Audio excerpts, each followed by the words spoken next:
Thank you, guys. All right. There we go.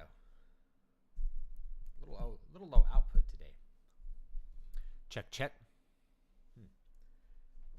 Sorry, should have checked the level. Well, I did check levels, but I unplugged my mic when I was moving it. Sorry about that. Kind of flying by the seat of my pants today because woke up really late and my wife is still asleep, I think, with my daughter. So, anyway. Yeah, my mic output is a little bit lower than normal for some reason. I don't know why. Anyway. So what I wanted to talk about before we hop into the gaming thing is the problem with woke writing, besides the technical problems I've talked about. So I put out a video this week, and this was based on a blog article, why the writing in World of Warcraft is so bad. Like why it's so cringe, why it sucks. These are mostly technical things. Like the writers are bad. They don't know how to write a story. They don't know setting characters and plot, and they write relationships as if they've never met another human being. It's like an alien or an AI trying to write human relationships.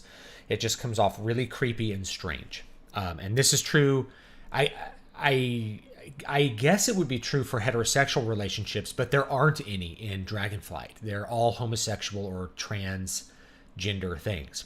So the big problem with woke writing in the context of something like World of Warcraft is not just that it's bad. I've talked about how forced diversity always comes at the expense of story.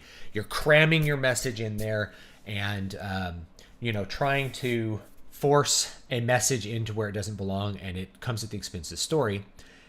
But that's not the big problem with World of Warcraft. With World of Warcraft, you have a strong escapist fantasy, and you destroy that fantasy by intruding upon it all of the cares of the world and all of the modern political demands. Basically, we have a political religion. You can call it wokeism. I call it the death cult because it wants to kill the culture. It wants you to die. It wants everything to die because it includes environmentalism and all the other things that go with it. Whereas like the woke part is one sliver of the entirety of the death cult. You have to say the death cult propaganda, or else you get canceled. You lose your job, you lose your livelihood, you lose things if you don't put the propaganda into your game. But as soon as you do that, what happens is that the outside world, which is full of cares and troubles and BS, starts to be the inside, starts to be the hidden world. It becomes the fantasy. So when I really got into World of Warcraft, this was, at this point, what's 2023? Whenever it came out, 2004, 2005. I was teaching at the college level, so I was a university faculty member. Now that matters because what surrounded me? I was surrounded by wokeism, right? Even though now normies are waking up to this reality. If you were in academia 20 years ago, that was your everyday, was people having insane ideas about everything. Not just economics, but what it means to be a man and a woman. All of these things were intruded upon us. We just couldn't escape them. My everyday life was full of these people. And, definitely I wanted an escape. And World of Warcraft was that escape because World of Warcraft was full of normal people playing an escapist fantasy in a world where your actions mattered in some larger, more meaningful conflict. Whether it was like, you and your guild clearing Blackwing Lair, or it was killing horde members in the fantasy that like you're engaged in some kind of war. This stuff was really fun, and it was a huge escape compared to the everyday life of politics for a college student, or in my case, a college professor. Now it's just more of the real world, but with orcs. So that's one of the big problems with woke writing, is that World of Warcraft is no longer an escape. It's just more of the real world. And that's part of the problem with the internet in total now. The internet 20 years ago was an escape from real life. That's what made it attractive. The internet today is just real life, but ever present, right? Like because of your phone and things, there's very little escape from the mental and spiritual malaise that affects the West. You can go off into the forest and still get Facebook notifications from people you know that are insane. So it's like it's really hard to escape the insanity. The escape now is to go into a real place like the forest and leave your phone behind. Whereas the escape 20 years ago was really just to go, you could just go into World of Warcraft and have an escape. You didn't have to go out to the middle of nowhere to escape from the woes of modern society. So that's the big problem with woke writing in the context of something like World of Warcraft, is that it no longer serves as an escape. It's no longer an escapist fantasy. It's just real life with orcs. And I don't find that very fun. I don't find that enjoyable, to be constantly having to be reminded of the real world politics, which you have to either be silent on to keep your job or ascribe to vocally. Like there's a controversy this week because a player an Orthodox Christian on the Philadelphia Flyers was like, I'm not going to skate around with a rainbow flag on. That's against my religion, and I should have a right not to do it. And so what happens is people were calling for him to be suspended, to lose his job. I'm like, this is a guy who just wants to play hockey, and there's millions of people who want to watch him playing hockey. They want to pay money to watch him play hockey, thousands of people at the stadium. They don't want him to lose his job because he doesn't want to participate in modern political propaganda, and especially anti-religious propaganda, or really propaganda of a particular religion, the death cult. So this is a really weird situation where you have a tiny vocal minority that thinks that they can dictate who does and doesn't work because they aren't vocally bowing the knee to a particular religious affiliation, the Rainbow Brigade. And this is something that not just Orthodox Christians, but all Christians we need to consider in the future, is that you will suffer social and economic consequences for having principles related to your religion. You will suffer consequences for refusing to burn incense to Caesar. It's exactly the same thing. He said, I'm not going to burn incense to Caesar. I don't believe in that.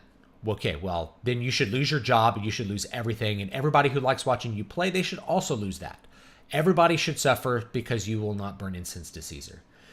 And, we have this with World of Warcraft. World of Warcraft's really funny, too, because Blizzard, it was embroiled in this ridiculous sexual harassment suit where all the tubers were coming out and being like, Blizzard bad, and I'm going to play Final Fantasy XIV, at least until Dragonflight comes out. Because there's always this cycle. Get hyped for new expansion comes out. It's great. Everybody quits. You talk about how bad the game is for a little while, and then a new thing comes out, and you do repeat the cycle again. And yeah, I'm part of that cycle. I didn't really hype up Dragonflight, but I played it because I had some friends playing it. They were never really online to play with. So after I beat all the content I cared to beat, deactivated my subscription. Why should I have to log into a fairly well-rendered world full of modern-day politics that I don't like? I shouldn't have to do that. It's not an escapist fantasy at that point. I'm not escaping from anything. My real life suddenly becomes the escape. I want to go hang out with my kids who are pure and not infected with all of this death cult ideology. My escape now is hanging out with my kids and playing Legos, not going into World of Warcraft. What a weird world that is. But despite this sexual harassment and sexual whatever, all these complaints brought by the state, by the way, this is a suit brought by the state, not by the individuals. I think I talked about this when it happened, but there was, I think, 10 or 11 Jane Does. And part of the suit was they didn't even know who the Jane Does were. They weren't just keeping their name out of the filing for privacy reasons. They didn't know who they were, but they were going to figure out who the Jane Does actually were and what their damages and complaints actually were in discovery. And somehow this lawsuit got past a motion to dismiss. I don't know how this happened, but this is one of the things with the law. It's like, it's a crapshoot. You don't really know what's going to happen on any given day. Even if it seems insane that you could file a suit where there's no plaintiffs, you don't even know who the plaintiffs are. Guess what? It just takes a compliant judge, and the lawsuit goes forward. and you can go on a nice fishing expedition for Discovery to find your lawsuit in Discovery. Figure out what the damages were, figure out what happened in Discovery. So I've always thought that the harassment suit was probably BS brought by purple hairs that got brought onto the company as things went along. Just kind of looking for conflict and not really being cool, because game development used to be full of nerds who just kind of did whatever. Like, game development itself was an escape, and that's not the case anymore. It's a big corporate PC environment where you have to bend the knee or you end up in a lot of trouble. So if you're having trouble squaring that circle, it's like the same people writing the garbage of World of Warcraft now are the people who didn't like the way somebody made a joke, and so that's sexual harassment, however many years ago. It's the same kind of people. So that's what you get.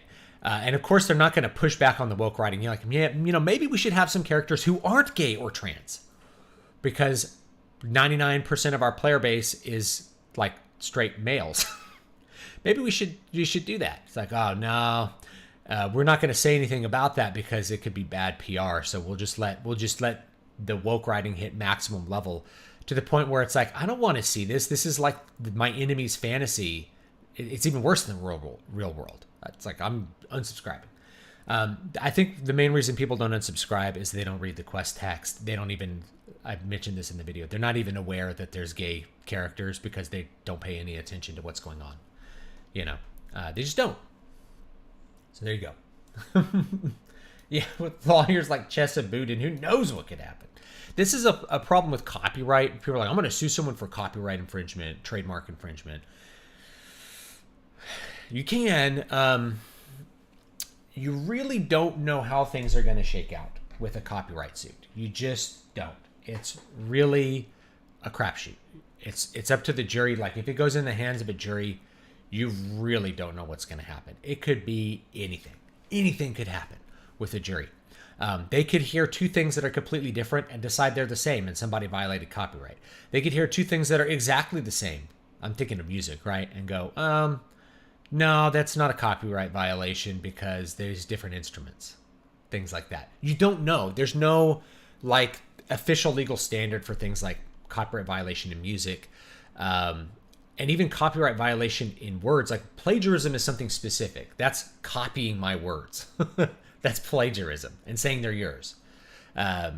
So if you plagiarize my book, that's really easily provable. It's like, here's the text of chapter 1 of his book, and here's the text of chapter 1 of my book, and notice that they're 70% identical, and this continues throughout the book. That's plagiarism and copyright violation, very obviously.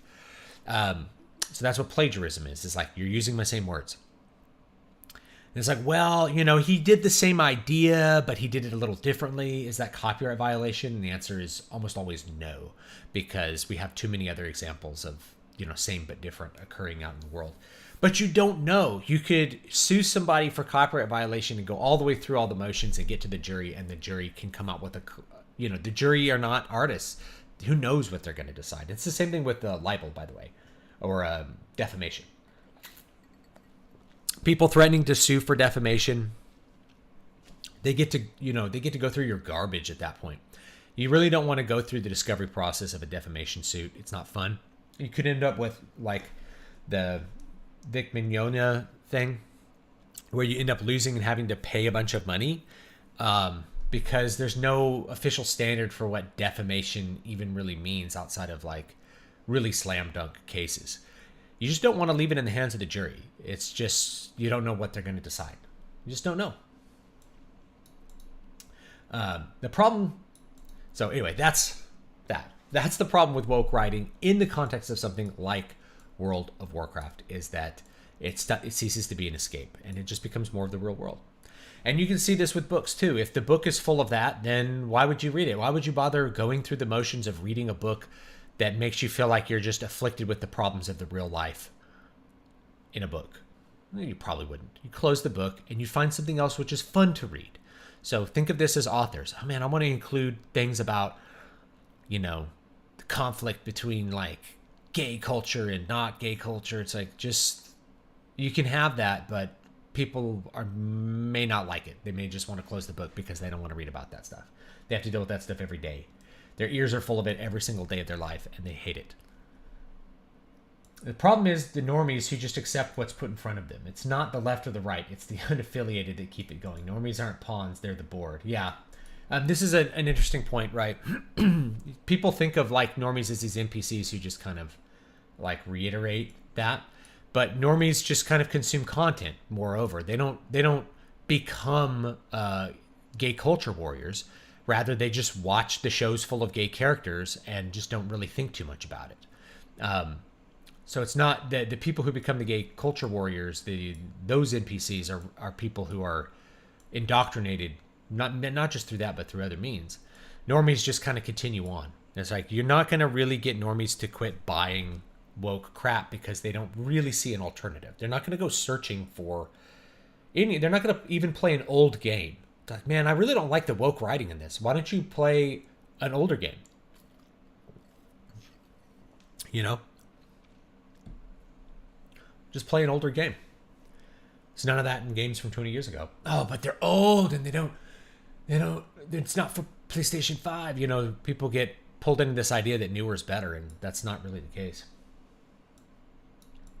Yeah, Fiona Wolf only reads positive stories. Yeah, you only want to, it's a certain discipline to say, like, I'm only going to read things. First of all, I'm only going to read things I like. I read very little stuff I don't like, because if I don't like it, I close the book, and I don't really feel comfortable doing a big review of something that I dislike enough to just close the book. But negative reviews get a lot of attention. You know, I've seen it this week because I came out with at least one negative thing, I think. No, 2 negative things. I did a D&D thing. And they get like 10 times the views of everything else that I do. You know, I get 1,000 views a day on talking about World of Warcraft, and I get 100 views a day talking about Puss in Boots, how Puss in Boots is actually good, right? So the positive Puss in Boots review, no one will watch it. I mean, no one will watch. 1,000 people will watch it, and then the negative World of Warcraft thing over time, 100,000 people will watch it. So it's there's a little bit of a problem there. You guys kind of see the problem. Nerdy legal differences between plagiarism and copyright infringement. You could plagiarize raw data, but it's not copyrightable, so there's no infringement. That's an interesting thing, depending on what data means. You know, there's a lot of interesting stuff with copyright and with trademark as well. What trademark means. People made a big deal over like somebody calling their restaurant McMunchies in Scotland and McDonald's suing them, and it's like this is pretty much on the edge. It's like, using Mick in the context of a restaurant, is that leeching off of the McDonald's trademark? I don't think so. But obviously some lawyer thought there might be a case there. You know, there might actually be a case. So anyway, a lot of people don't realize that most of the Star Wars stuff, for instance, is captured through trademark and not really copyright. For instance, you can't, Wookiee is a trademark of Lucasfilm and Disney, the word Wookiee. So if you're like, well, I'm going to write a derivative work in the Star Wars universe, if you use the word Wookiee, you have used a trademarked term. You are starting to use their trademark. If you write a book about Wookiees, you're abusing the Disney trademark. Even if you're making something that is technically, according to copyright law, would be like a protected work on some level, because it's derivative, you may have a problem, but really it's because of the trademarks, right? If you draw a picture of Han Solo, you've created something that's a trademark, right? Han Solo is the trademark. It's associated with Disney. It's inseparable from the Disney brand. Therefore, if you draw Han Solo, you're infringing on trademark, not so much copyright. Copyright protects a specific work. It doesn't protect, the idea of Han Solo. Han Solo ends up being a trademark thing. It's really weird how a lot of that shakes out. Anyway, let's play some games. Maybe we'll do an actual escape, which will be Final Fantasy VII. See, people like Final Fantasy VII because it's an escape to meaning, but it's full of like lots of ideas from our own world, I guess, which is interesting to think about, I guess. It's got like environmental stuff and yada yada. Get adrenaline going here. my sound turned off.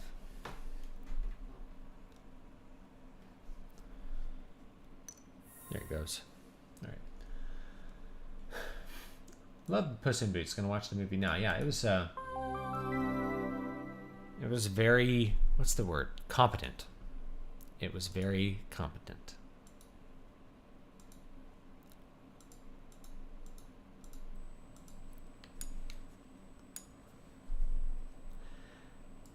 I think people are just not used to like competent movies. I think that's part of it.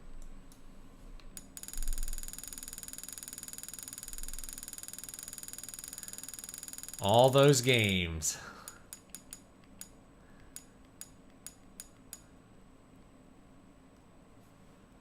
All right, here we go. My little screen here. Man, my desk is getting like out of control. I got the finally got something I've actually wanted for years, which is this thing. Here, I'll show it to you real quick. Boop, boop, boop. It's the Appleton Push. This thing is wild, but it takes up another giant square on my desk that you know, I'm like, I need to figure out where to put this because I was going to use this for some like live performance stuff here on YouTube. I have to learn it a little bit better. It's like an instrument from the future. It's pretty cool.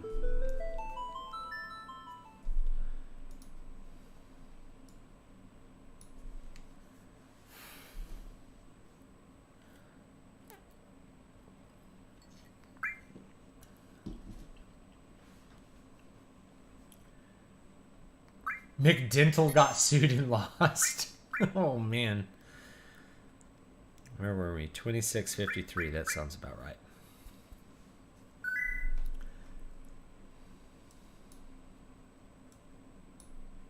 Please insert disc 2. I love that little splash screen. I love this splash screen. This is like my this was like my PS4 wallpaper. It was like this little splash screen here. Can we get to disc 2?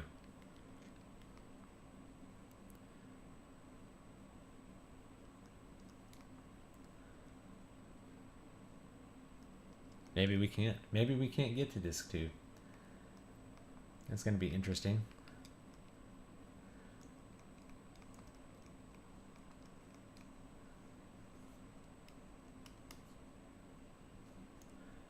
Well, maybe we're not playing Final Fantasy. Maybe I got to go get my Switch and play Fire Emblem today.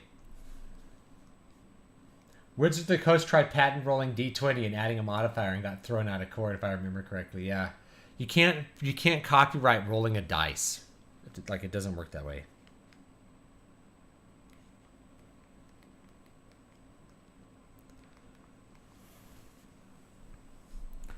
Hold on, I might need to Google this.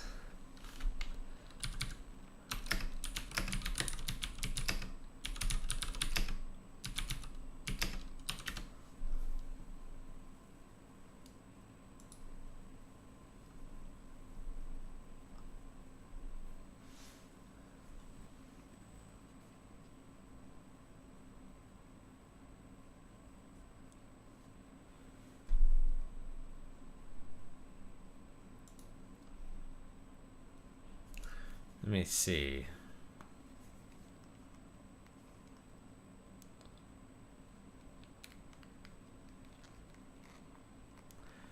I know on the PS Classic. See, this should work.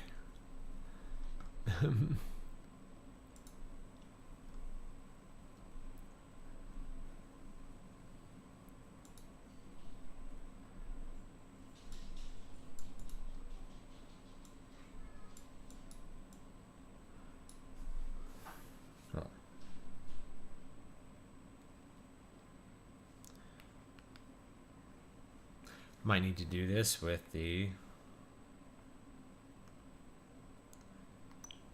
settings.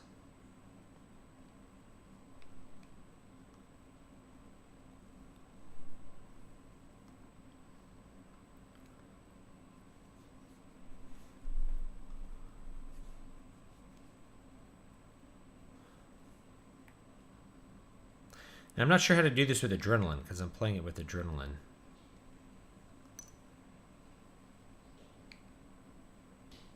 There we go. Open official settings. There we go. Switch discs. There we go. All right, figured it out. Sorry for that. I haven't ever played it as like the Vita version. Like, shouldn't it automatically go to disc 2? All right. Some different music here, which is cool.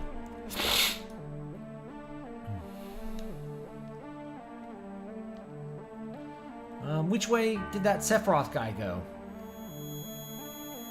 Ugh.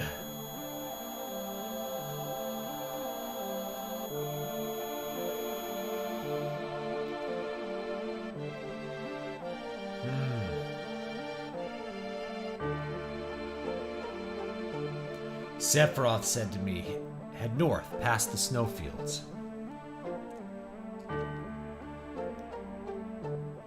This way.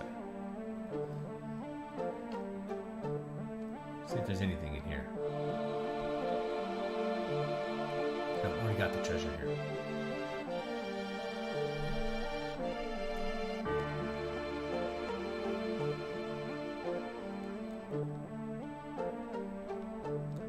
This one? This word shell? I don't think so. It is a cool looking game. I think they did like a pretty good job with the oh, there's a treasure.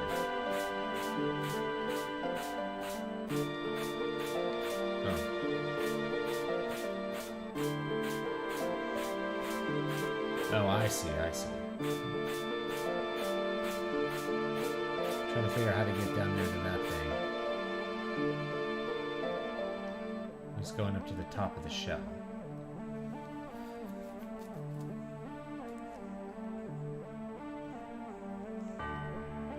Let's get that treasure chest.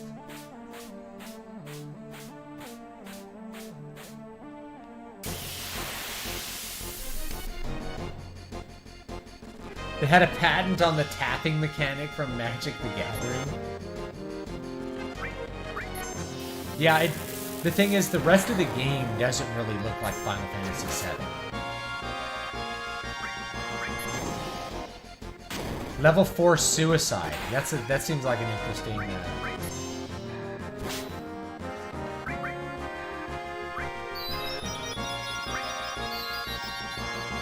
Nothing here.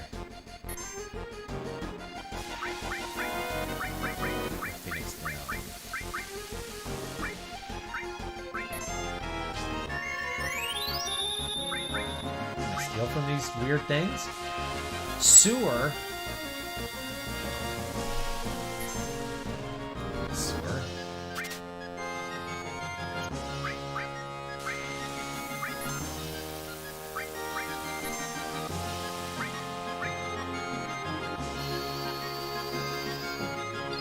I was trying to just clear Cloud.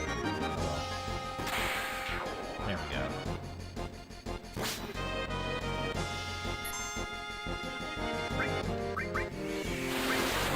Level 4 Suicide.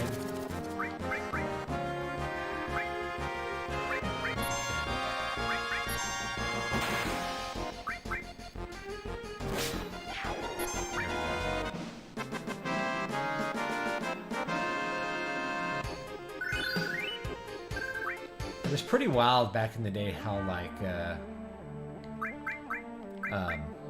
this had 3 discs. Like, that seemed so epic back then. How do I get that? I think I have to go around this way.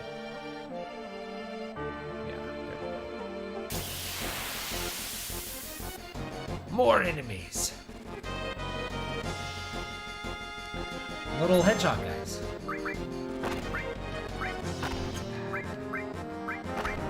Let's try some magic.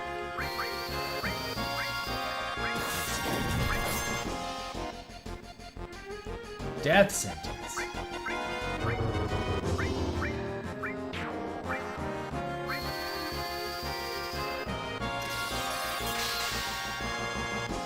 Alright, ice heals them apparently.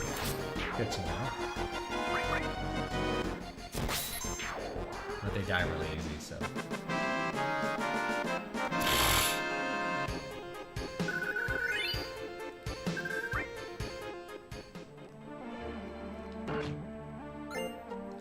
Viper Halberd. Ooh, that's pretty good.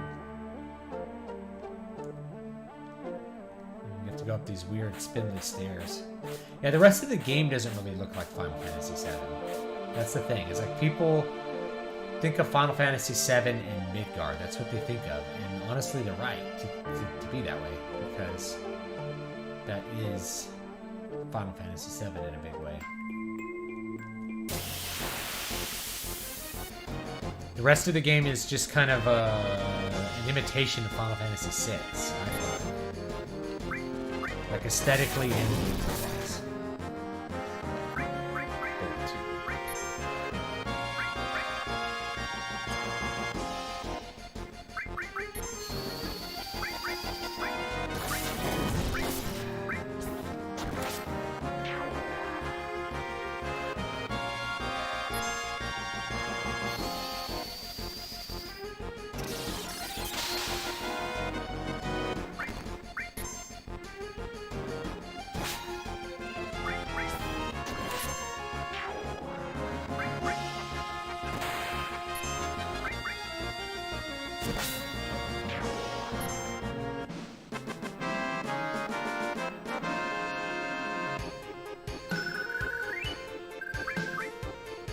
Shrivel.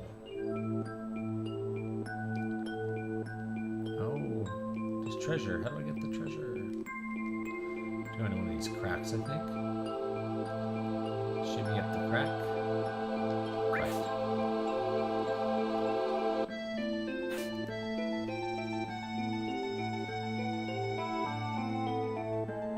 Shimmy up this crack.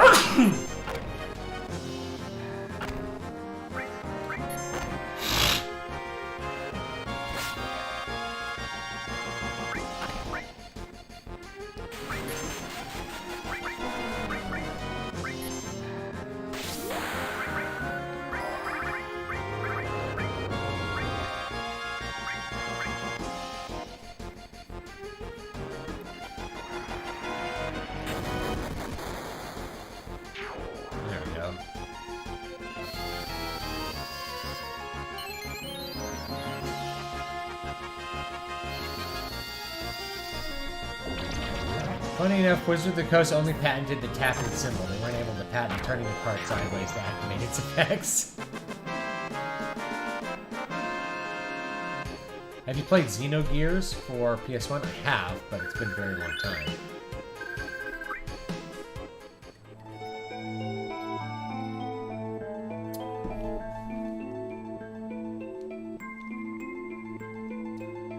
Alright, shimmy up this crack.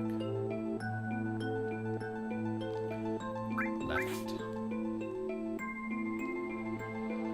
Shimmy up this crack. Right.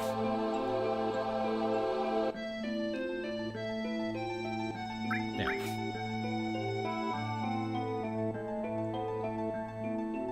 And there we go. Hypno Crown. Ooh, what does that do?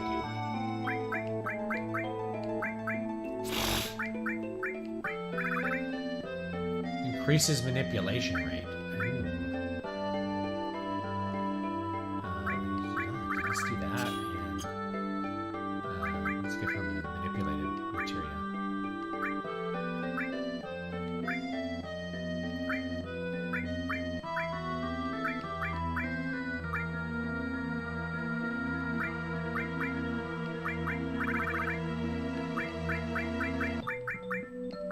Manipulate. That's pretty cool.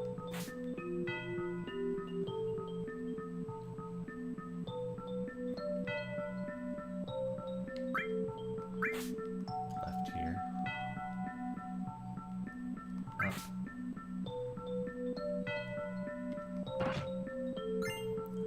Bolt armlet.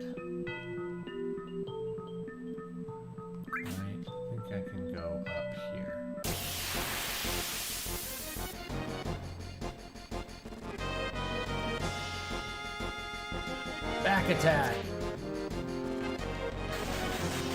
Mini. Why always Cloud is mini? He's always mini.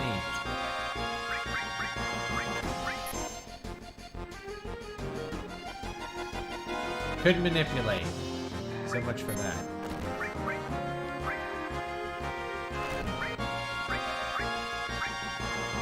Okay, Star Guys.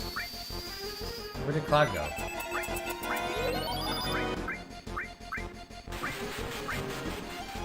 Great.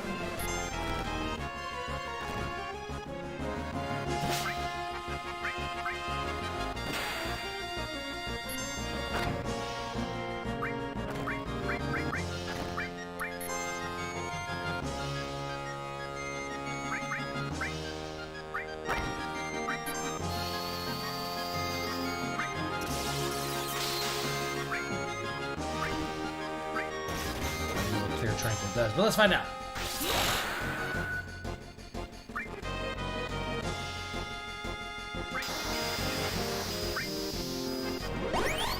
Oh, he heals me.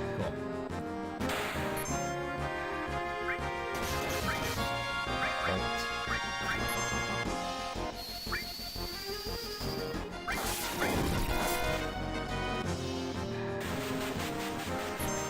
Everybody's mini.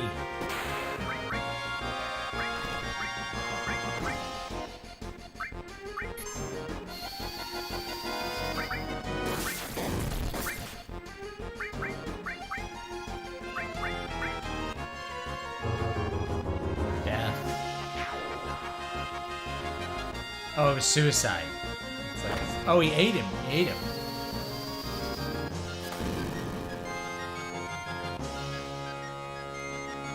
So he turns you mini and then he eats you.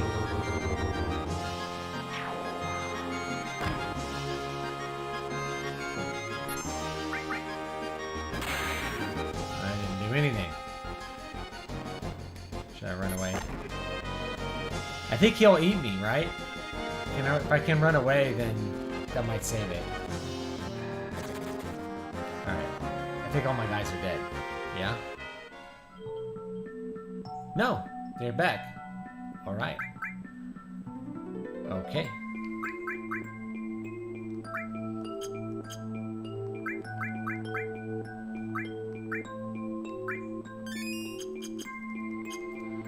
Interesting.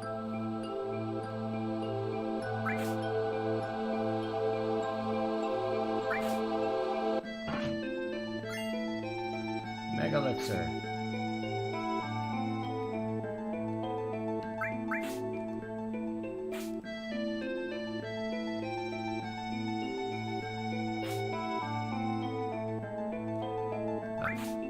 Wait.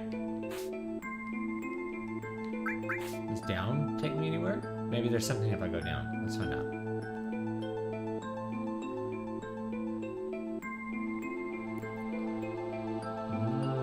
Yeah, I think there might be something off the edge of the screen here. No? I guess not.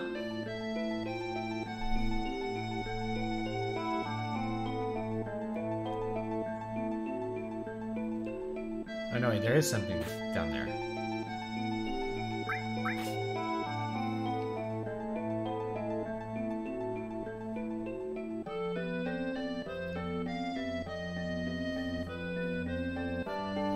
There it is. It's that little pink thing.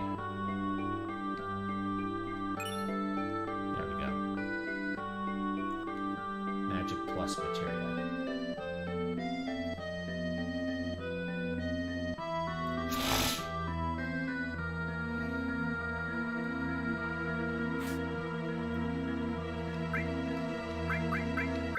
Give her. Let's say steel. Let's do magic plus.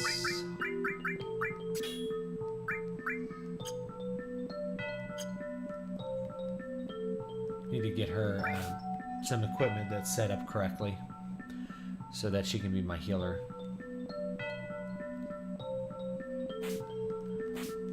No, come on.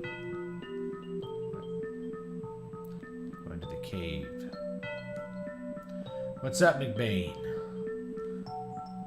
McBain gets silly. Who wants to see my Woody Allen impression? Hello, I'm a neurotic nerd who likes to sleep with little girls.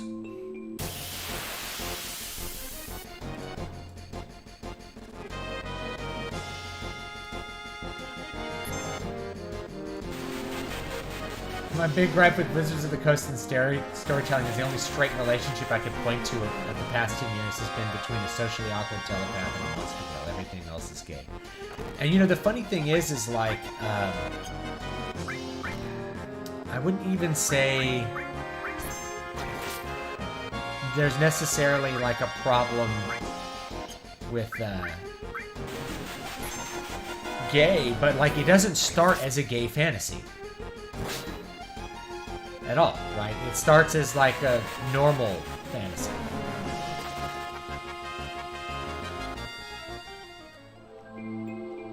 And then it gets turned into like gay erotica as you go. That's a problem, right?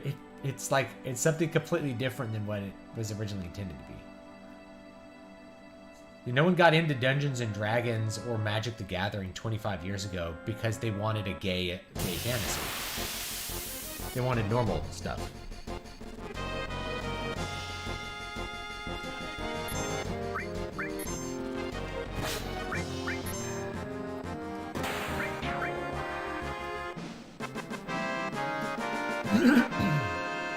Like if you started up a game that's explicitly about gay fantasies, and I'm sure there's visual novels and whatever else out there that has your gay fantasy that you want, you know.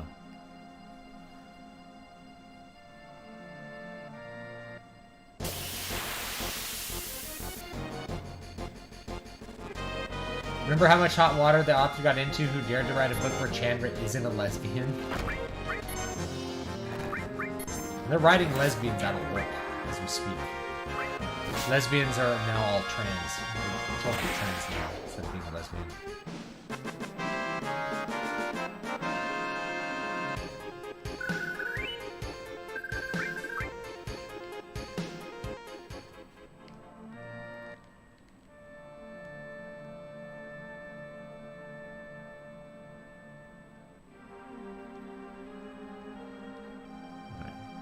Here. These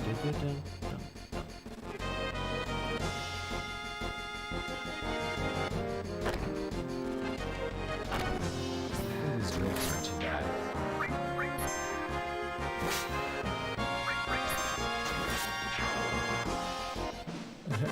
Pretty sure people got into D&D for the combat wheelchairs. Yeah, that's a really silly one. Oh, it's wheelchair accessible dungeons. I'm like, nothing exists in the game, guys. There's no dungeon. There's no dungeon and no wheelchairs. None of those things exist. Making a wheelchair accessible dungeon is like saying I'm writing a wheelchair accessible novel. What the hell are you talking about?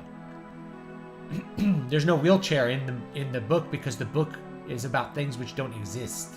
I guess I can get a chocobo here. I guess the author's my hero. The sheer amount of salt it generated from people too deep in Wizards of the Coast pocket to see secret layers is deeply problematic.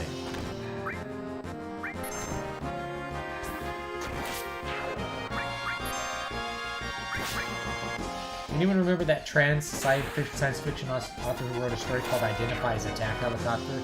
Got crucified in the memory hold. I remember that. It was taking it to an extreme and being silly with it, and then it was like, how dare you make fun of the idea that I should be able to identify as whatever I want. It goes back to like the Gnostic ideas we've talked about too. I want to reiterate that. You do not have, like, under normal philosophical workings, you can't have a soul that doesn't match your body, because the soul is the form of the body. So, yeah, if you're saying, well, I have a female soul, you can have an attack helicopter soul. You can have a dog soul. Dogs have souls under normal, like, they're alive, they have a soul. You have a tree soul. You can have a deer soul. Right? None of these things is exclusive from each other. If you believe souls and bodies cannot match, then, hey, yeah, I can. Why can't I have the soul of an attack helicopter? Why can't I have the soul of a guitar? Secret Lairs, by the way, are Wizards of the Coast directly printing and selling individual cards to people, bypassing sealed product. Oh, that's right. I remember, yes. Oh my gosh. What an idea. Grandpa, wake up. We have a customer. Smack. Oh, welcome. Glad you came. It's selling power directly rather than indirectly. Organics.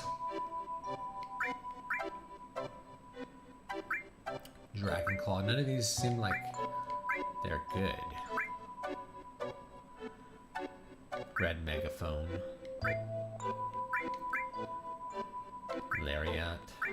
That's an improvement, I guess. Up 2. Sorry.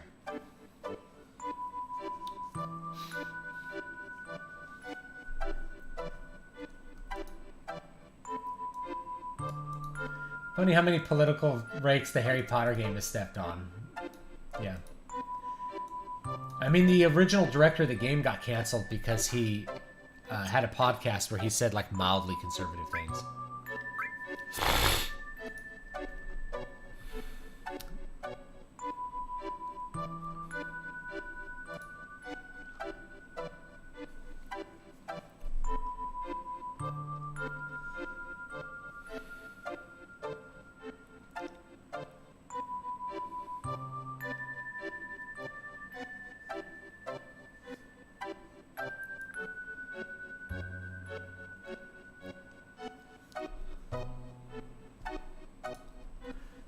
See if any of these are actually upgrades. I don't think these are really upgrades.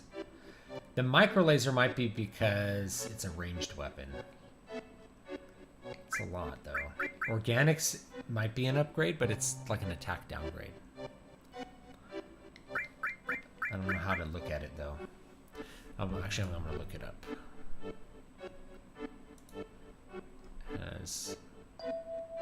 No, that's weak.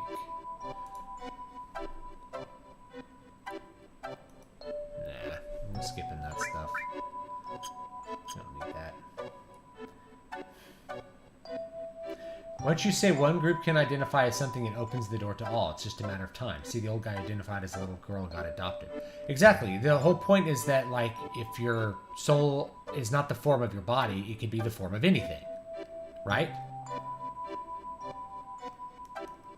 It's just an old merchant asleep after lunch. That's where the people misunderstand slippery slope. Let's watch some videos.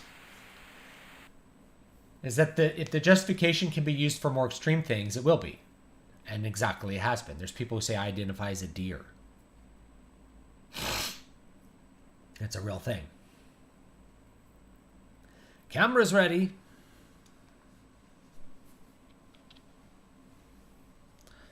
Then, Ifalna, please tell us about the Cetra.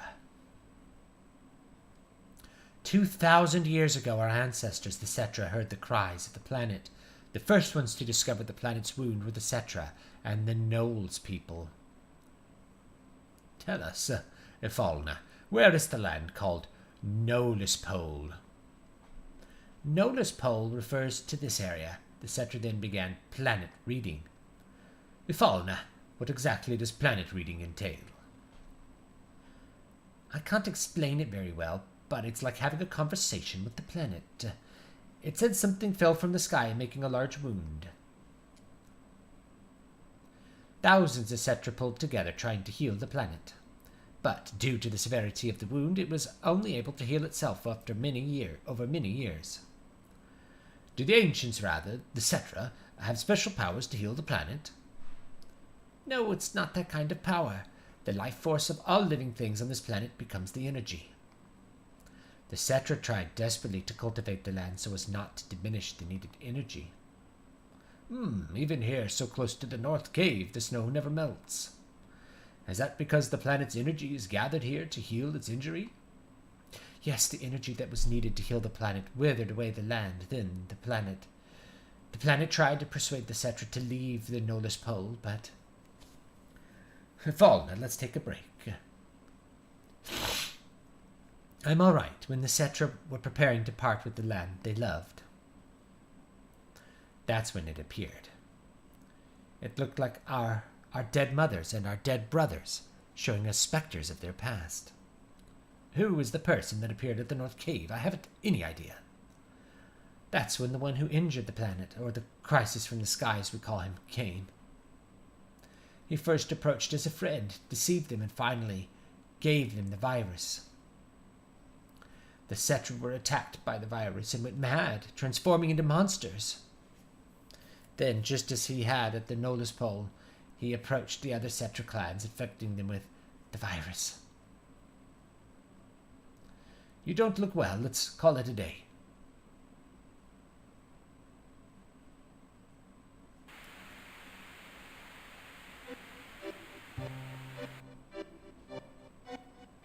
According to the director, that's not why he left. There was family issues going on in the background. I don't know if that's just PR, but that's what he said on his YouTube channel. I just remember that was following a bunch of people calling for him to be fired and to never work again ever in his life, and probably be thrown in a pit full of salamanders and other nasty things that are on fire, poisoning him, and to have his testicles slowly bitten by venomous snakes until he died 50 years later. That's the usual outlaw, online reaction to somebody having, moderate political thoughts. You know how Hogwarts was so well, then everyone would go Gamergate mode, label everyone transphobic, etc. That's fine. I love Hogwarts Legacy because if it sells $1 billion, it just tells you that normies don't care about the little Twitter people. They don't care what people on Twitter think about something being bad or good. They're just going to buy things they like to buy. Harry Potter's a brand that's pretty much indestructible at this point, and that's really good. That means that it's something that can continue to be normal, even if the political ideologues hate it. It's going to be harder to cancel it. Very hard.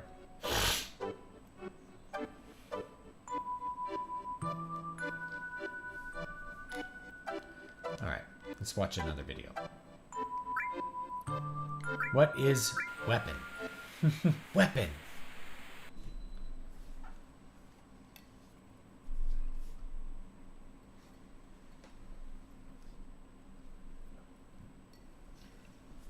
Ivalna, can you comment on the thing called weapon? Yes, Professor. The one the Professor mistook for a Cetra was named Genova. That is the crisis from the sky. The planet knew it had to destroy the crisis from the sky. You see, as long as Genova exists, the planet will never be able to fully heal itself. Back then, weapon was a weapon the planet produced of its own will. Yes, but there is no record of weapon ever being used. A small number of the surviving Cetra defeated Genova and confined it. The planet produced weapon, but it was no longer necessary to use it. So, weapon no longer exists on this planet. Weapon cannot vanish, it remains asleep somewhere on the planet. Even though Genova is confined, it could come back to life at some point. The planet has not fully healed itself yet. It is still watching Genova. Where is weapon? I don't know. I can't hear the voice of the planet well. Times have changed. The planet is probably watching the situation closely.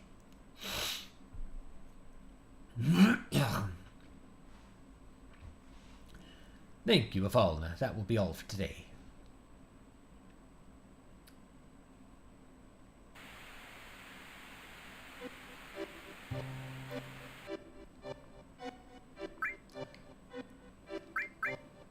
Confidential. Daughter's record. 10th day after birth, 20th day after birth. Alright, let's go 10th day. 10-day-old baby. What are you doing, honey? Oh, I'm thinking of taping it on video, but the video's not working right. What are you going to tape? Is there still something I haven't mentioned? No, that's not it. I'm going to record my beautiful daughter. And when she's sleeping, her face looks like an angel. First, we have to figure out her name. We can take the video later. I've already decided if it's a girl, then it'll be Eris. That's that. You are so selfish, but Eris is a good name. It's a good name, considering it came out of that forgetful head of yours. Right. Oh, the videotape. I'm not sure who was who there, sorry.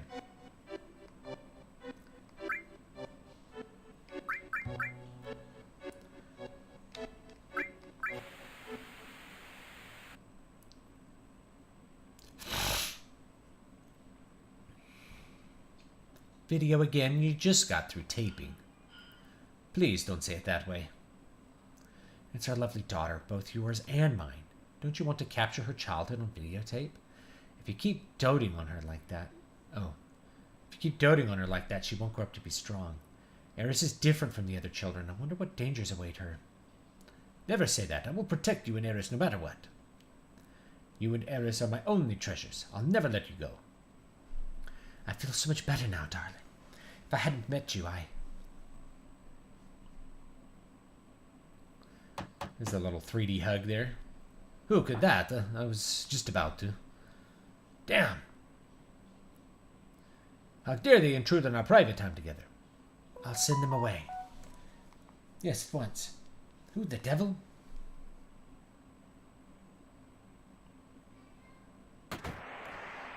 It's them. I've been searching for you, Befalna. Or should I say, Septra.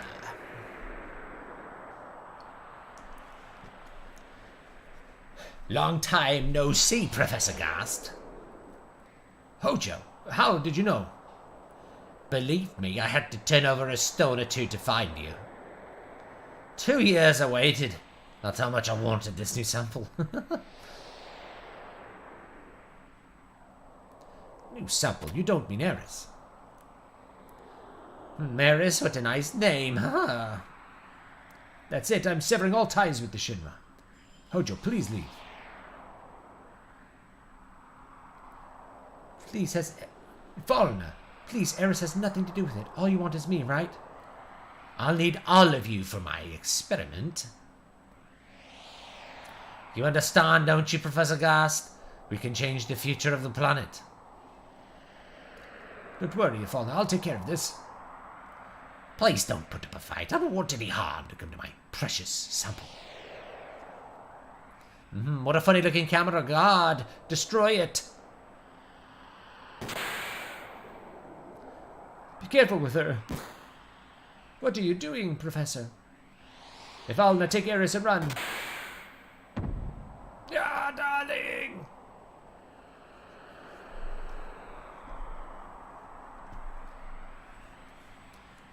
Don't forget the child. A video. The Ancients. Weapon.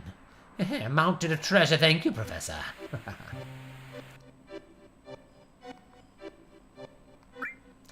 Alright, did we get all of them? Alright, I think we watched all the cutscenes. I wonder if there's anything else in here.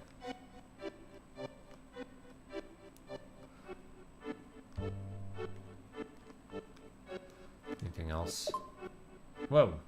Put some light in here. Now this goes down into their living room. Cool, like cyberpunk. What's this? Turbo ether. Sweet. A little tree growing in here, I guess.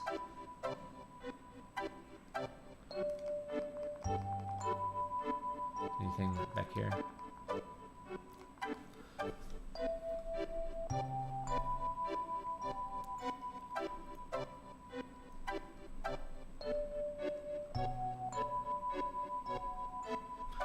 That's it. All these little environments look so comfy, you know? I like them.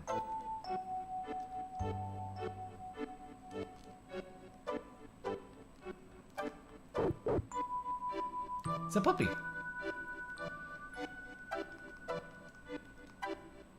It's almost finished. I'm making a snowman. Let's see. What's in here? There I am. Oh, there's some stuff hidden back there. Look at it. A kitty! Hello, kitty. My husband left 20 years ago and still hasn't come back. He should at least be at the foot of this great Gaia cliffs. It's marked with a check on the map. Hero drink. Vaccine. Ooh. We're not taking any vaccines. Master is an experienced climber, you know. I've heard that he knows every corner of that great glacier. Oh my gosh, can you move so I can get out of this room? Look at the map. Okay. Should show us some way through the next part. Take the map.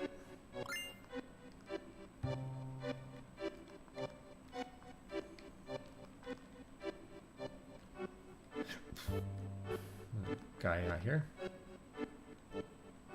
It's nearly impossible to reach the northern limits without a map. If you're thinking about going to the northern limits, you'd better take that map on the wall.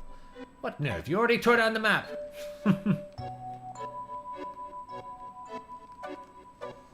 That's funny.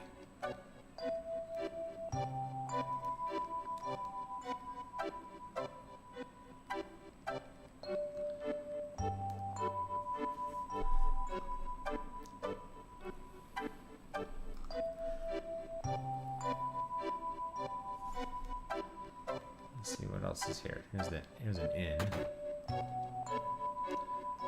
Okay. Gonna talk to this guy? You heard about the gnarly hill in this town? They tell me it's off limits. Gnarly. It's very 90s. It's colder than usual today. Let's spend the night. Hey, Sound Engraver. Hope you're doing good. Got a new piece of gear this week. Looking to put to use. Have some fun with it. We came from Costa del Sol to snowboard, but we're just about to leave. Yeah, you guys might want to put on like a coat. Phew, what is it? Don't get too close or it'll burn you.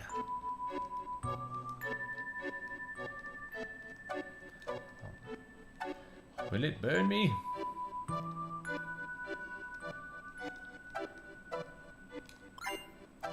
Next potion.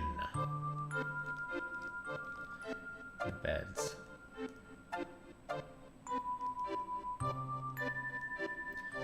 Get through that door. Where does this go? That bar. Talk to some people. Heard there's a snow woman at the Great Glacier. Hates hot springs, but I think it's just a myth to scare off visitors. What's with you? You make me sick. Go further north, I heard there's a huge crater. Something huge must have fallen from the sky a long time ago. I heard some guy went to the Great Glacier in the north. What an idiot. Is he thinking about going to that hot spring? He's probably going to get lost in the glacier and freeze to death. No matter how well equipped he is, out there in the cold on the glacier, I give him 2 days at most. You thinking of going north? Well, if you're going to go past this town, you'll need a map. Maybe there's one left at Mr. Holzoff's house. He used to be a mountain climber. You know what a Cetra is? What if the Cetra... Oh yeah, it's the same as the ancients, right? Yeah, Cetra lived in this town. A long time ago. Her name was Afalna, and she knew about a lot of things. What do you mean? I heard she was abducted by the Shinra and was taken somewhere. Shinra and the ancients, I smell something fishy. There's this cool dragon head on the wall.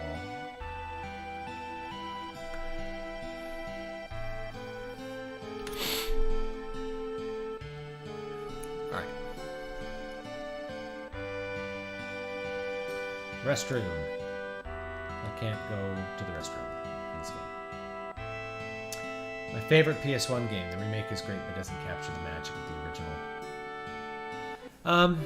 I think, I'll give my, there's only, the remake only captures like Midgar, but I actually, having played this again several times, like, I think Midgar is really the best part of this game. It's not that other parts are bad at all, it's just, like, Midgar really is the best part, so I bet you the sequels for the remake won't be quite as good. My boy got hurt right about the time he moved here. Never should have brought him a snowboard. Snowboarding. That was like a... Do people still snowboard? It's very 90s. We're not skiing, we're snowboarding. Whipperweep. What's this? A little kitty. Can I get this snowboard? Can I get the snowboard? I don't remember if... Can I...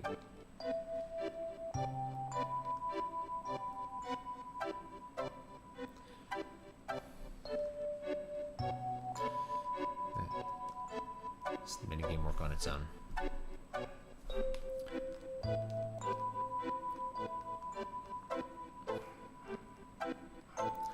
I think we have to do something else to get the snowboard. Explore up here.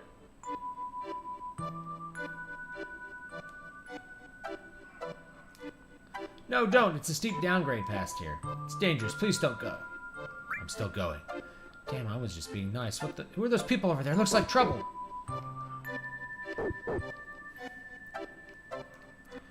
There they are. Hurry. Yes, ma'am.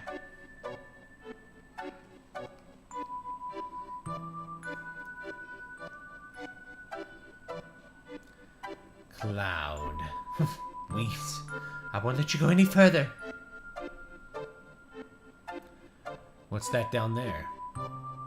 It's a secret. Really doesn't matter, but you really got guts doing my boss in like that. You mean boss saying? That wasn't us. Sephiroth did it. No, I don't think you could fool me, liar. I'm not lying. It was Sephiroth. Don't try to act innocent. I'll never forget it. Oh, man. Looks like talking alone won't cut it. You're gonna have to feel some pain. Just you and me. No, I can handle him. There's no way he can avoid my punch.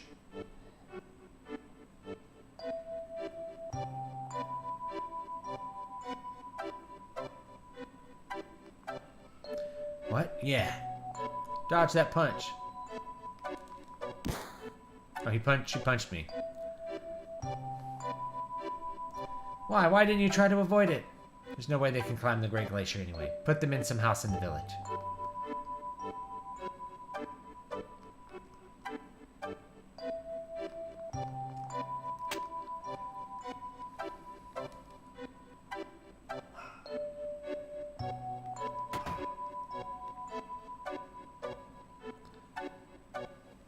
Wait. Girl has like a little sled.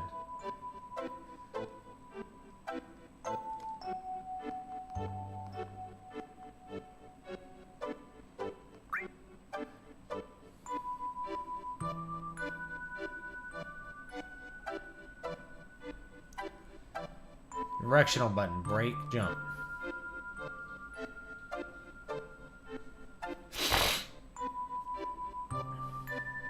It's hard to break on a snowboard in real life. How long do you think the art community is going to complain about AI before they get over it and move on?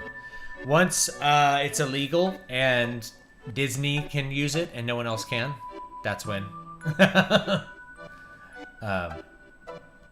Sporting Ground Zero was like 1995.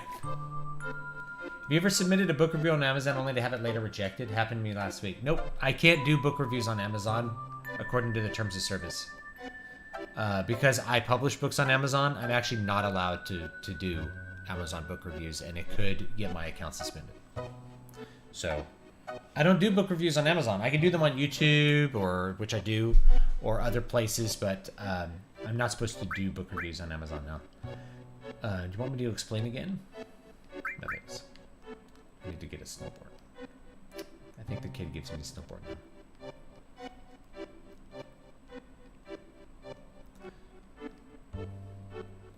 Here's these guys. Kick his butt. Stop there. There's kids around. Listen, I probably shouldn't tell you, but I hear something big's going down up north. The president's going to be there. So, would you please just lay low for a while? Which one had the kid? This one with the kid? Same people complaining about NFTs. I got hurt on my snowboard and now I can't go up for a while. Here, I'll give you my snowboard. See, it's like snowboarding was really cool in the 90s. Everyone wanted to snowboard. Snowboarding was like, and I lived in California, so everybody was going snowboarding all the time, too. I don't think we need anything else here, do we? I might buy that weapon for what's his face, just because it's not a melee weapon. What do you make of the no marriage in heaven for there like the angels verse? Is that figurative or literal? Will we make children in the new earth? Well, I don't have an answer to that. There's a lot of theological takes on it. So one is that... So think about how man was created. Right? I'm not going to give you an answer like this is the way it is. But man was created male and female. They were created to be a single monogamous union of one man and one woman. Now, we've deviated from. So the question Christ was being asked is about a woman who was married to 7 different men who died. None of them she wanted to be married to necessarily. And her being married to 7 brothers, the brothers were supposed to make children with her. This was a worldly attempt to create children and pass on property after death. So in the resurrection, there's no death. There's no need to do anything like that. So this situation won't exist after the resurrection. There will never be a situation where you need to marry 7 men or anything like that, whether marriage exists or not. Furthermore, why would you preserve in the resurrection the constraints of the fallen world? You wouldn't, right? So the point is, like, the question is, it's trying to ask a technical question about how this life will persist into the next one, and they're focusing on the wrong things. So I've heard theologians argue, hey, we actually will have marriage in the resurrection, but it will be of the perfect designed marriage that God created, and we don't exactly know what that'll be like compared to how it is now. And other people say, like, there simply won't be marriage and there won't be sexual desire, and those things are of this world, and marriage is something that helps you get to heaven here, not something that you need in heaven. So that I've heard both arguments, right? So the argument from, no, the resurrection will be a perfect representation of our life here. So we will have marriage because we were created to be married. We were created male and female. We weren't created as separate things. Just doing my job. So then that will be true in the resurrection, but we don't necessarily know exactly like what that's going to be. But I'm not going to give you an answer on that because I don't have like a specific theological position on it. There's a lot of debate. Even in something like orthodoxy, there's debate over it. Sorry, I just took off a while ago. It looked like there was going to be trouble. Anyhow, we'll need a snowboard. All right. Don't blame you if you get hurt. Can I go past them? All right, I can't. Be careful.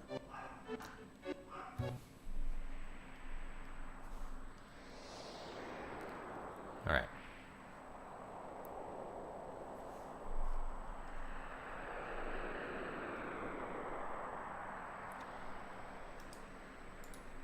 I think there's some different paths I can take. I looked it up.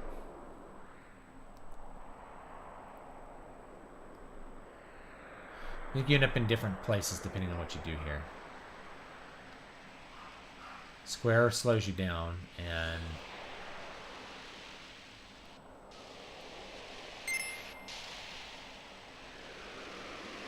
then, oh.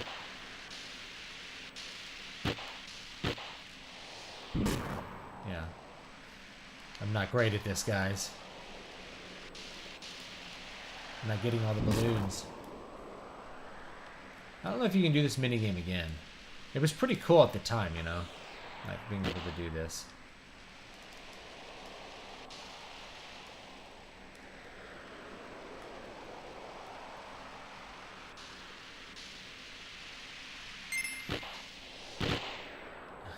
knocked over.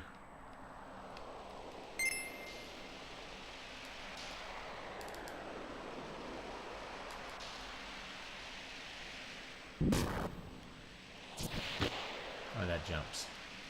There we go. I like that balloons are just like a flat sprite. This was really cool in like 1997 though. The fact that they like coded this into the game is insane. They put like a full-on like racing game in the middle of. It's crazy. Crazy that they did this. I'm trying to get around the corner here. Oh, you have to be going really fast to get those balloons.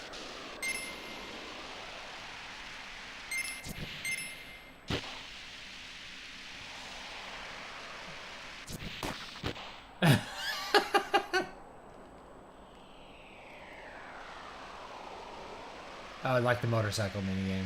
Okay.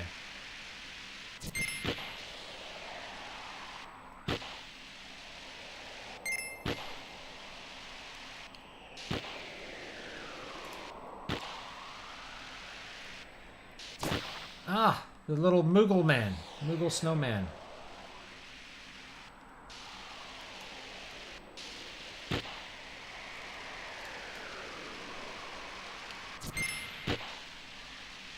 Oh god, I can't get off the course.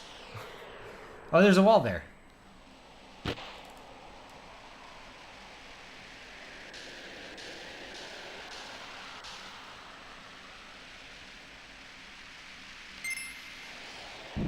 All these trees. Oh man.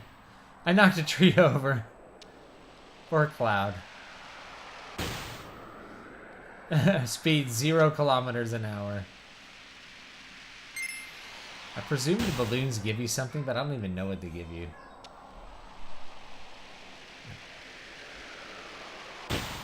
I generally dislike minigames in these JRPGs. I don't like the Final Fantasy minigames. I find them really annoying, generally.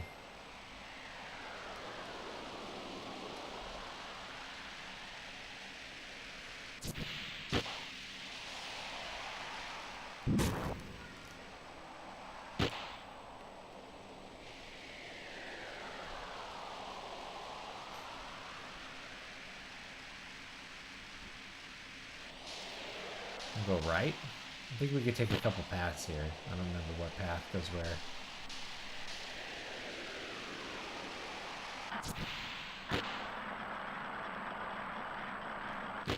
Ow!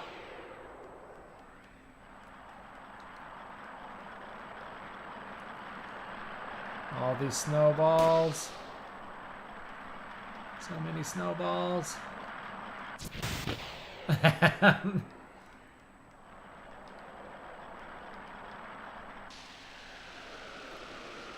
Try going left this time. See where that takes us. This was actually a very cool sequence in like 1997. Like I really can't say that enough. That it was just really cool that you could do this in the middle of the game.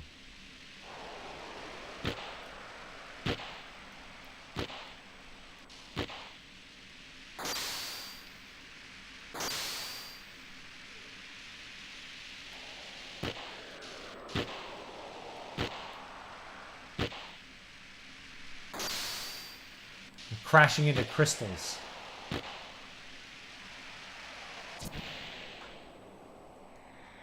Cloud died in a snowboarding accident. Roll credits. Oh, okay. L1 and R1 will help you swerve. Okay. I didn't know that. We're all beat up. That's great. I guess we're still in one piece. Everyone all right? God, I can't stand it. Yeah, I'm alright. So where did we land? Jumped pretty far. At times like these, we need a map. Let's open it with the square button. Sure, it's cold. We'll freeze if we stay here any longer. Can't tell where we're at.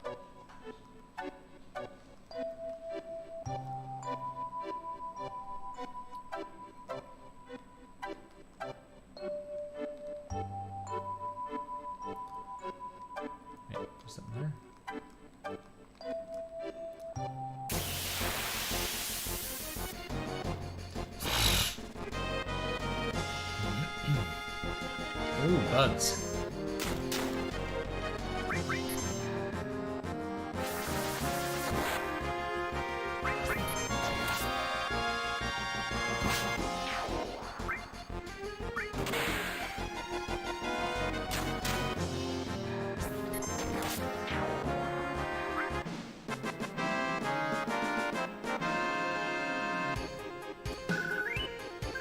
Oh, you have to have north. Alright, let's go back the way we came.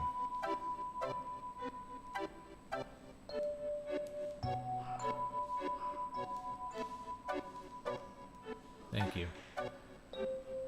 Can't. Oh, I see. I see. Do we need to go to the cave? We don't need to go to the cave.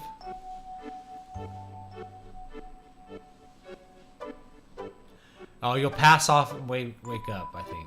Okay. I was looking at a map online here.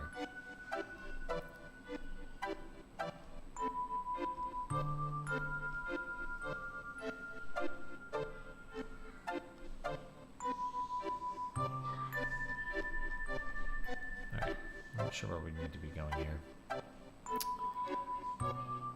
I know we need to go up and up to the check mark, I think. I thought we needed to go... Do we need to go to the cave? We don't need to go to the cave? Or we can't get to the cave now. Maybe the cave's blocked off. I don't remember.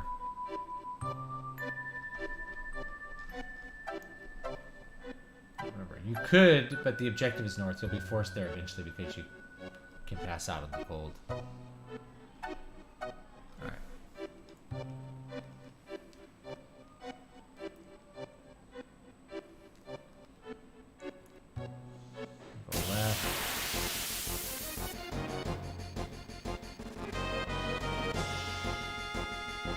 More bugs! More bugs!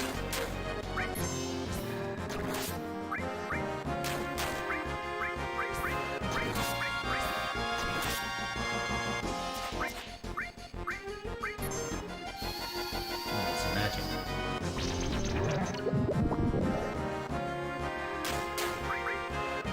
Oh. Since ice is not going to do anything in this level, I really need to change my material.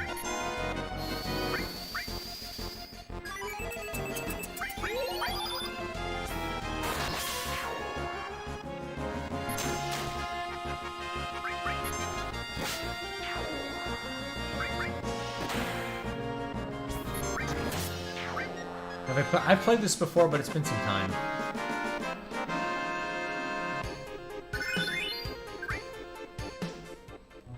It's been a while since I played it. Let's see here. Let's go. Fire.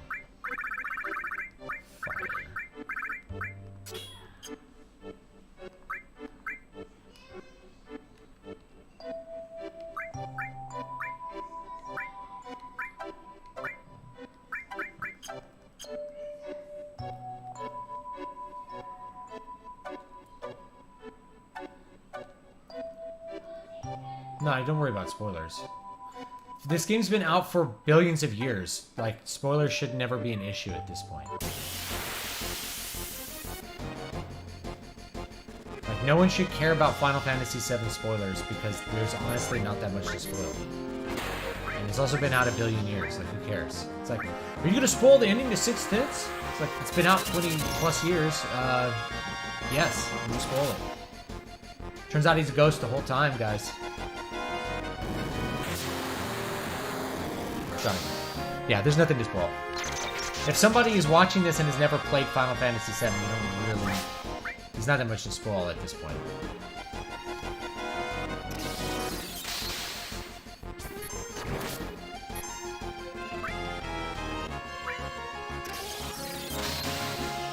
Freeze lightning. Could do clear tranquil, actually. Let's do tranquil up here.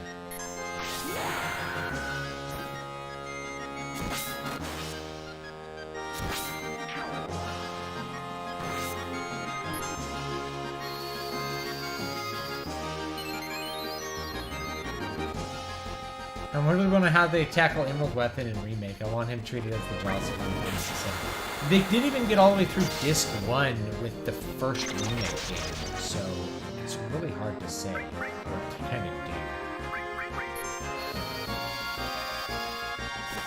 Like, how many Remake games are we gonna get? They said 3, but I'm like, maybe there's gonna be like 6? I don't know. Like, I don't know how you get through all those other discs. I will say though that I think the other discs there's quite a bit less content as far as story goes.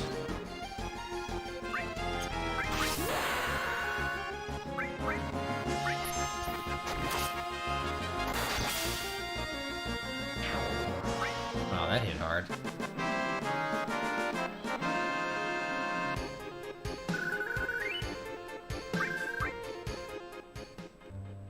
That you gave me a Phoenix down there.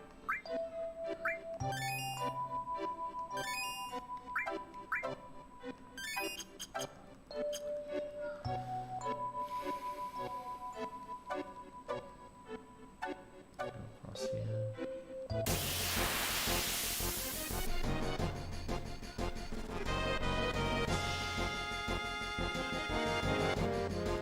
Back attack.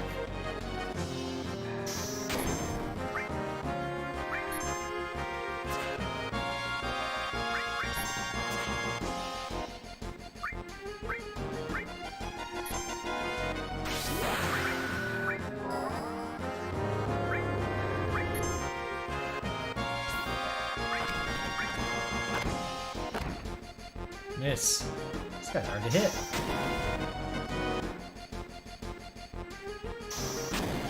When the gang reaches the underwater tunnel, they see Mr. Dolphin waving at them, and they wave back before entering the reactor. A large shadow covers the entire area. Mr. Dolphin swims away.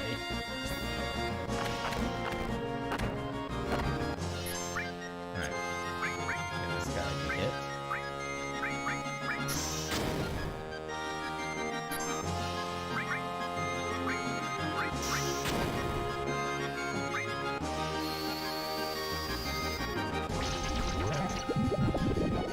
Zero.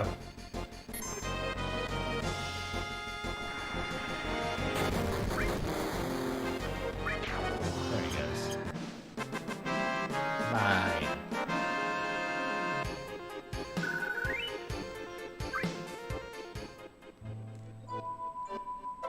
Go up this way. This should take us where we need to go.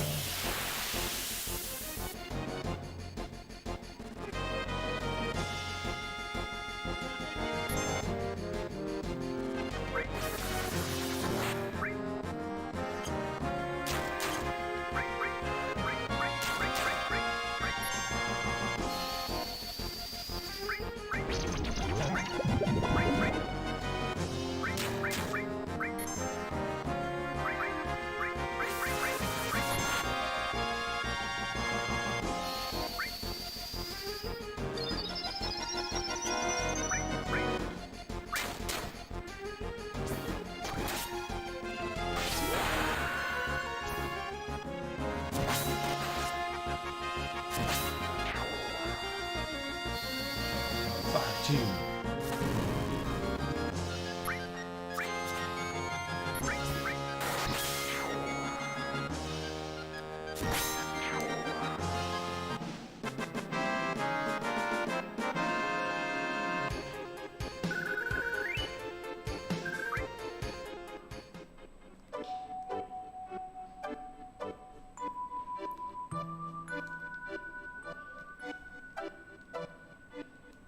There's the face. Yeah, face now.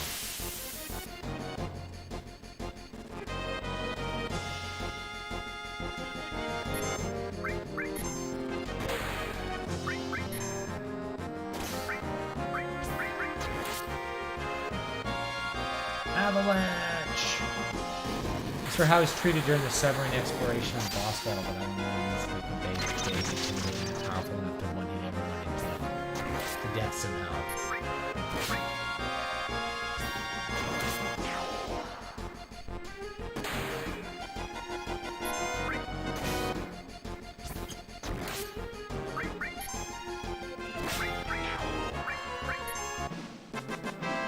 Oh, thank you for the super chat. Appreciating your recent videos. Thanks. Thank you. Thanks for watching them. Got more on the way.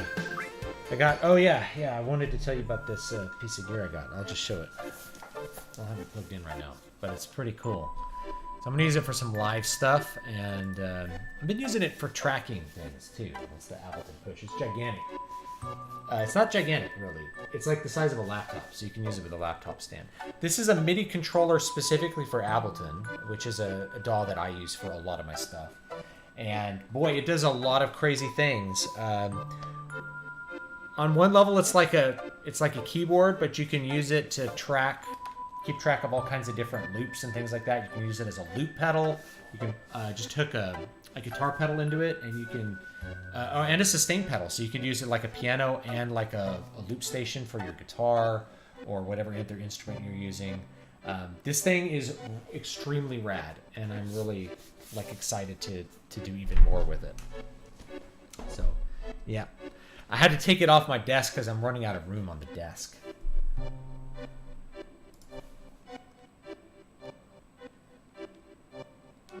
Yeah, I have no idea how they're going to fit. But like I said, like if they do part 2 is like the rest of the original like you could do part 2 as the second half of disc 1, which is all the other stuff. And then part 3 as this part to the end. You actually could condense it because there's honestly not that much. Like you could end part 2 with Aerith's death. And you wouldn't lose that much.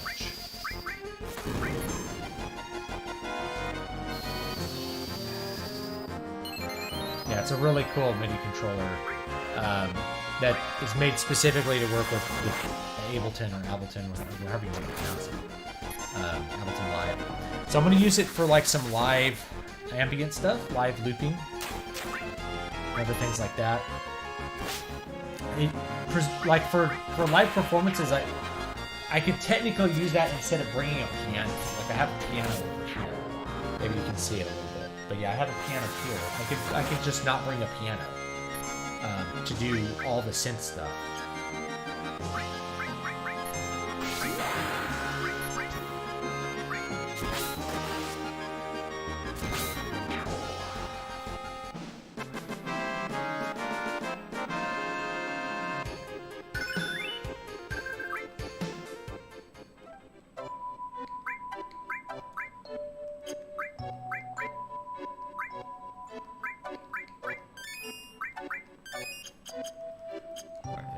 Part of me wants to stick to Ableton for live shows, but I haven't performed live music like I wanted to. Only solo violin. Oops, no. We have to go... Keep going this way now. Yeah, I mean, you could use it for like anything. I love Ableton. It's like... it really was a game changer for a lot of the stuff that I do. But I haven't used it for live tracking, believe it or not. I've only really used it for recording. But I kind of wanted to do more like live stuff, internet live stuff at least. This will actually let me do it because it makes managing all the stuff on the DAW a lot easier, especially managing maybe like 8 different banks of loops at one time. You could do so much with it. It's crazy. And I just barely am scratching the surface of what you can do with it, with the push. But it's a very cool controller. They had it on sale, so I'm like, I've wanted one for like 5 years. I'm just going to get it. It's a little bit expensive. I think the retail is like $800, but it is pretty cool. Snow as far as you can see. Better watch where I walk. I'll place a landmark and start walking.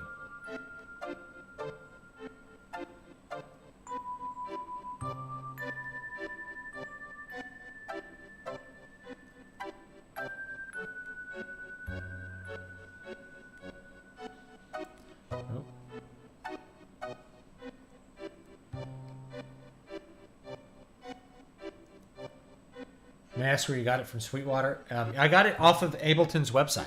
I got it directly from them. They were made or shipped right here in Texas. It came from Carrollton, Texas, up by Dallas. And so they shipped it on over. It took a while to ship because they ran out. Like, they ran out of stock. So, anyway.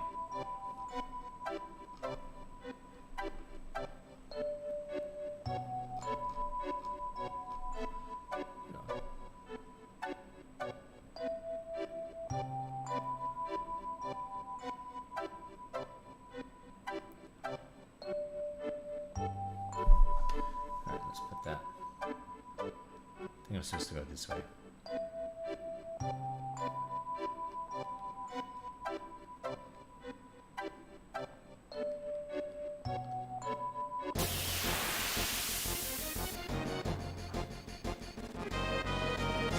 Yeah, I'd like to do more live music streams with the kind of stuff I've been doing the last few years.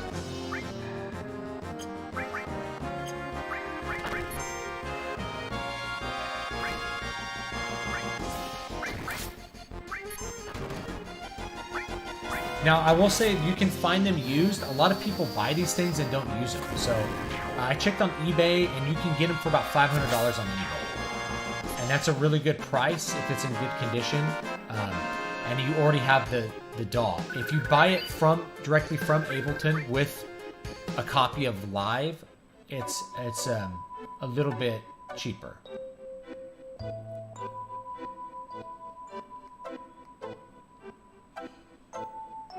Alright, I think I need to go this way.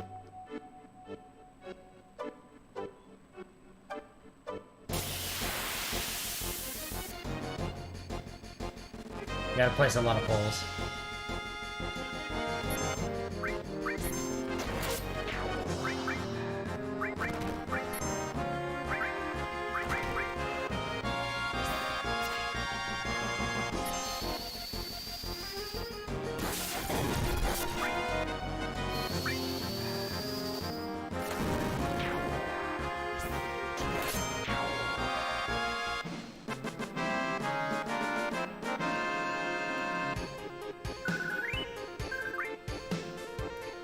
Some more down. There we go. Pretty sure this is it, right? There we go.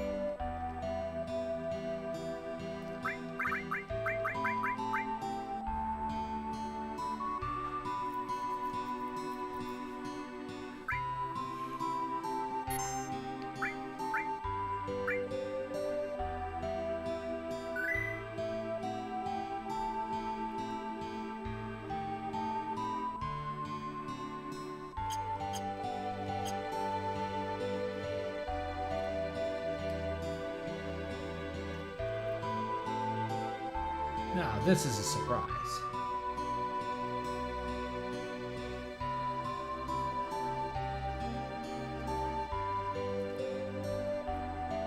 How many years has it been since I last saw anyone here? Oh, excuse me, my name's Holzoff. I've lived here for 20 years now. Am I listening to the stories of a lonely climber? Just like left his wife. Let me go to the next room and sit down. This is the next room.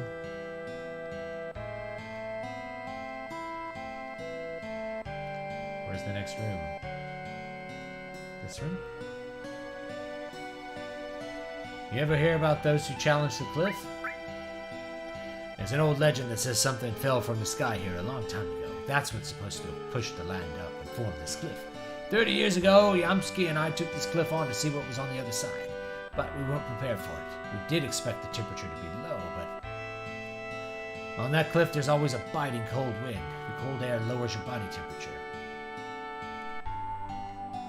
Yamsky was below me. He cut his own rope, and I didn't even notice.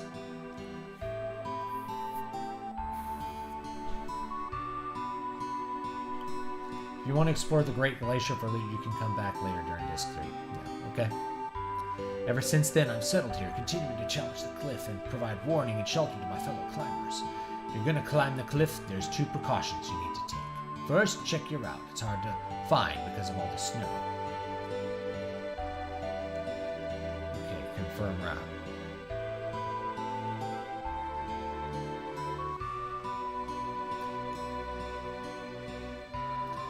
Second, once you get to a ledge, make sure you warm yourselves up. You must have used a lot of energy getting up here. Better get some rest before you head out.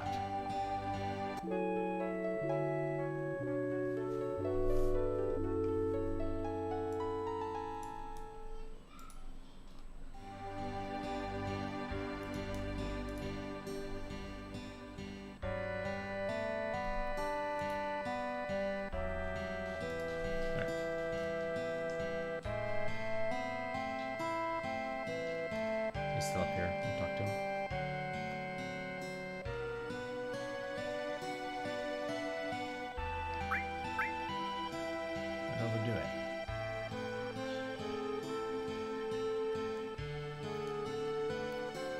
Imagine living out here for 20 years away from your wife. How is he eating? He must feel like catching food or something. Catching game. Everybody's cold.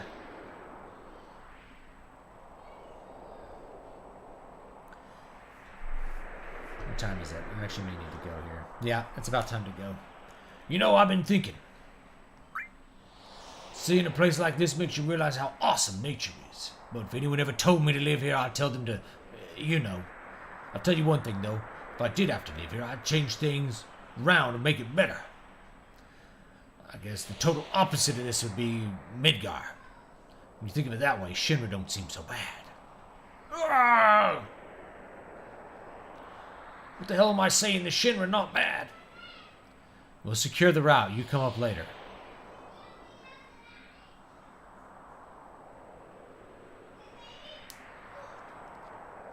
Alright.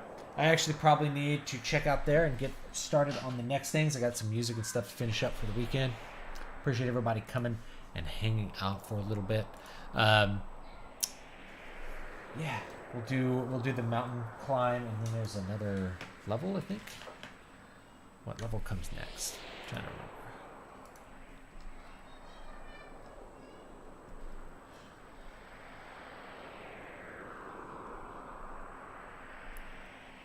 There's an all materia apparently I missed, but whatever. All right. Thanks, folks. I will talk to you guys next time. Hey, what's up? What's up, Ron? Mr. T. I mean, that's how he sounds in the remake, but like, that's how it is. And it's kind of funny. It's like black guy doesn't like the cold.